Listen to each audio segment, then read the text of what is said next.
Have you been dieting for as long as you can remember? Perhaps you joined Weight Watchers or Slimming World with mom when you were younger and you're just tired of being on the yo-yo dieting bandwagon. You don't want to start another diet on Monday. You just want something that frickin' works. Well, you've come to the right place. My name's Ariana. I'm a registered dietitian and certified intuitive eating counselor. And today we're going to talk about 5 diet trends that are going to be making an appearance in 2023, says the experts. We're going to review every single one. And by the end of this video, you're gonna know which one is the best diet for you. But before we dive in, don't forget to hit the subscribe button and the little bell so that you get notified when new videos get released by yours truly every single week. First up, the Mediterranean diet. Sound familiar? It's actually been the most thoroughly investigated diet out there in the research, and there's a lot of overwhelming evidence to support it being really fantastic for our health. The Mediterranean diet is typically based on traditional foods from countries, you guessed it, bordering the Mediterranean. Most notably, you have countries such as France, Greece, Italy, and Spain. For those of you who don't know, Spain is one of my favorite countries. So if we dive into the Mediterranean diet and we look at the pyramid, it really breaks things down in terms of how much and how frequently we want to be eating specific food groups. So at the bottom, we notice that there's really an emphasis on plant-based options. So that includes nuts, seeds, whole grains, beans, herbs and spices as well, and consuming olive oil quite frequently. So cooking with olive oil mostly, and avocado oil can also take part in this. Then we move up the chain and we move to the moderately consumed foods that are kind of less frequently consumed. They don't have to be at every single meal. So that includes more protein-rich foods, things like dairy options. We have poultry and we have egg that exist here, as well as fish. And so the Mediterranean diet really emphasizes having fish and oily fish at least 2 times per week, which aligns with public health recommendations to have enough omega-3 fatty acids, which are really great for brain health, for heart health, and bone health. And then if we move to the very tip of the pyramid, we then look at red meats, as well as processed foods and foods that have added sugars within them. So in the Mediterranean diet, it states really limiting and having a rare amount of those specific foods. Then if we look around the pyramid, there's also images of water, which makes sure we are adequately hydrated. And secondly, you'll notice there's red wine, yes. So of course, the Mediterranean diet is known to also recommend, if you drink, to consume red wine in moderation, as it is rich in polyphenols, which has been found to really optimize health in specific ways, as resveratrol is really rich antioxidant. Okay, now it does not encourage, if you don't drink, you don't need to start drinking. All right, you're gonna notice some overlaps here. So diet trend number 2 is being vegetarian. So again, a great emphasis here on plant-based options. So this means really having foods that are rich in starchy carbohydrates. We have plant-based proteins, things like pulses, beans, chickpeas. You'll also notice that dairy and dairy alternatives fit into this category, as well as eggs for some individuals. So vegetarian diet is very rich in fibers. It's great for our gut health. However, it's not suitable for everyone, right? So depending on how our gut is going, how responsive it is to specific and certain quantities of plant-based options, this might or might not be suitable for everyone, and that's okay. When moving towards a vegetarian eating pattern, if this is something you're interested in doing, I always advise to really think about the intention behind the behavior.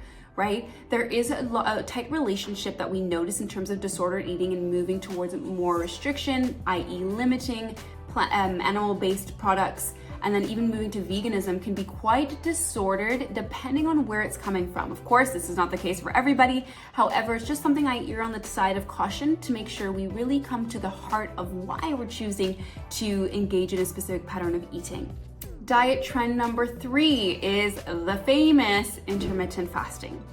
Now, mixed feelings about this one as a dietitian and as a specialist in disordered eating and eating disorders. It is something I do want to say to err with caution. Is it for everybody? No. Can it work for some people? Sure. If it suits your fancy and it makes you feel good, great. Let's always go with what our body's telling us, right? That is the underlying message and theme throughout this chat today. So intermittent fasting is a way to restrict our eating within specific time frames. So there are 3 greater categories of fasted eating. So most notably, we think about the 16-8 diet, which means that we fast for 16 hours and we eat within an 8 window period. So perhaps we wake up and we wait till perhaps 11 p.m. to start eating, and then we eat throughout the day as we normally would, and then we stop eating by 7 p.m. that day. This is actually the one that is most famously engaged in, as it's probably easier, shall I say, compared to the counterpart, which is the 5-2 diet. Now, the 5-2 diet is another form of intermittent fasting, which states that you have 2 days a week where you only consume up to 500 to 600 calories per day.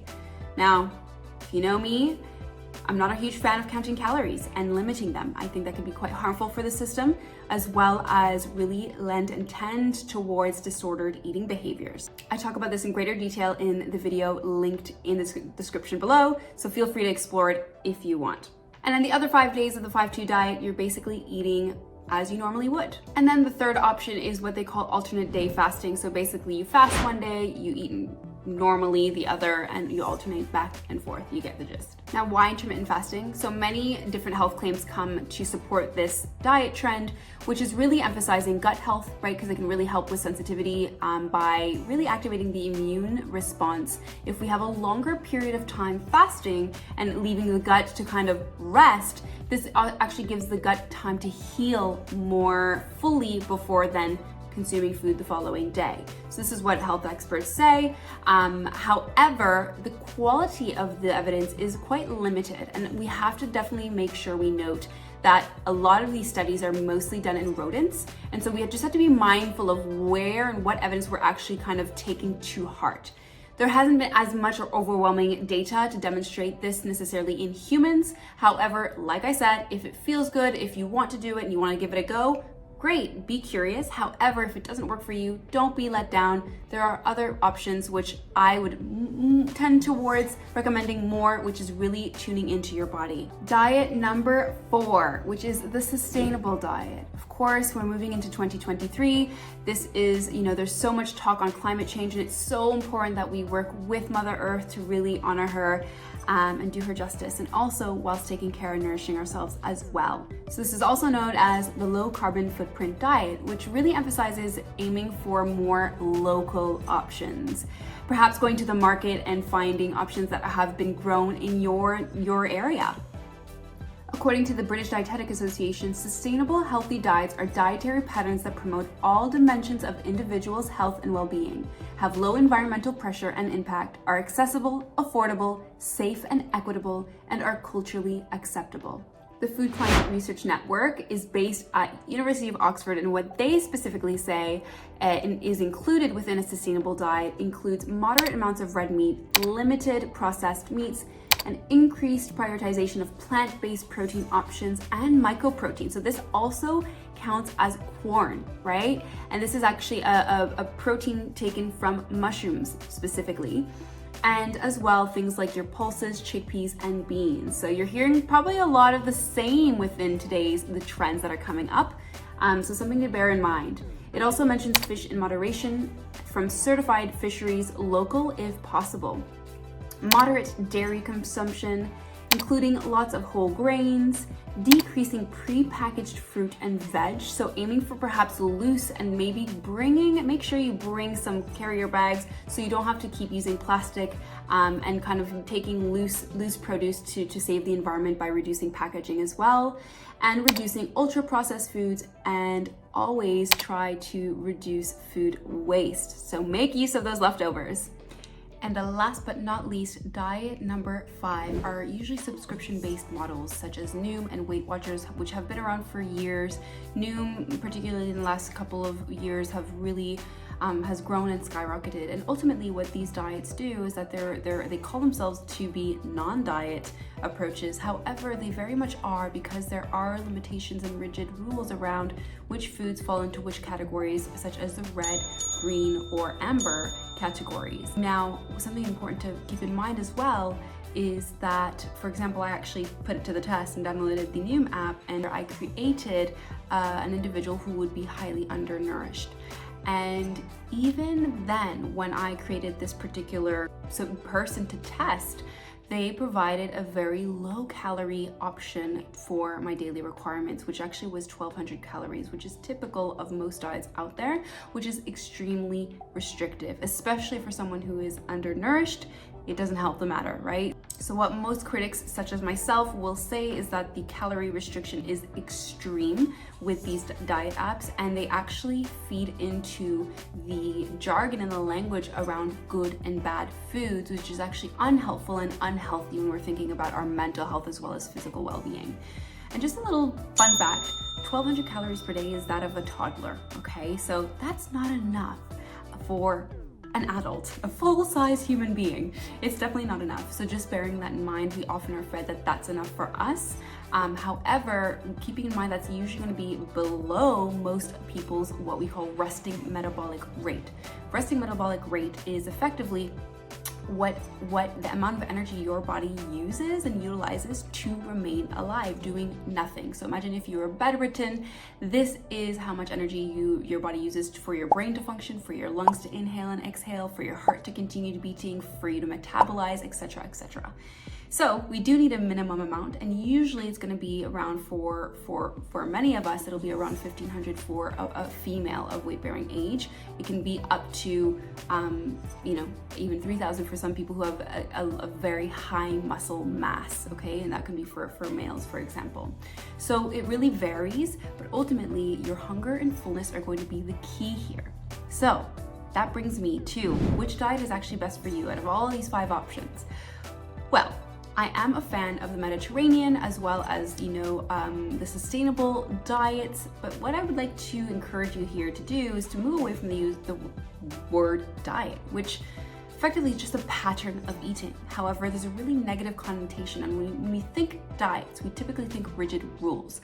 Now, keep in mind the Mediterranean diet as well as, sustainable diets are not meant to be rigid, rather they're guidelines to promote a certain way of eating.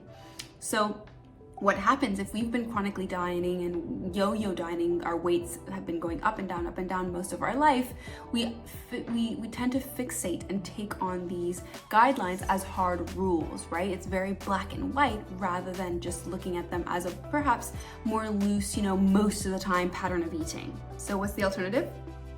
It's called intuitive eating. So as a registered dietitian who used to work in weight loss actually way before, because that's how we're trained in dietetic school, but effectively I'm also a certified intuitive eating counselor. And intuitive eating is a self-care eating framework that not only looks at your physical health, because yes, there are oodles of studies, over 150 peer-reviewed articles now supporting intuitive eating, even for people living with diabetes, right? So people with high cholesterol levels, intuitive eating has actually been found to improve cholesterol levels, improve body image, improve self-esteem, improve blood glucose regulation, as well as just overall health. We're really seeing that it's really improving both mental and physical health and emotional well-being. So really it's a framework, it's a way of eating and an ongoing practice, because there are no rules, but it is more of a method to start learning a bit more about how to tune into your body, how to commune with your body, how to respect and build trust with your body, and to be in relationship with it rather than doing something to it. So there are 10 intuitive eating principles. The first is reject the diet mentality. Second is honoring your hunger. Third is making peace with food. Fourth, challenging the food police. Fifth, feel your fullness. Sixth is discovering the satisfaction factor. Seventh is coping with your feeling using kindness and compassion. Eighth is respecting your body. Ninth is exercising and feeling the difference. And 10th is honoring your health with gentle nutrition. So if you want to learn more about intuitive eating, be sure to stick around and hit that subscribe button so that you'll get notified every time I release a new video every week. And if you want to start taking steps to start building that body trust as of now, be sure to grab my free audio guide, which is the Diet Breakup Guide, to help you start really nailing that first principle of intuitive eating. Until next time, may you be healthy and may you be aligned.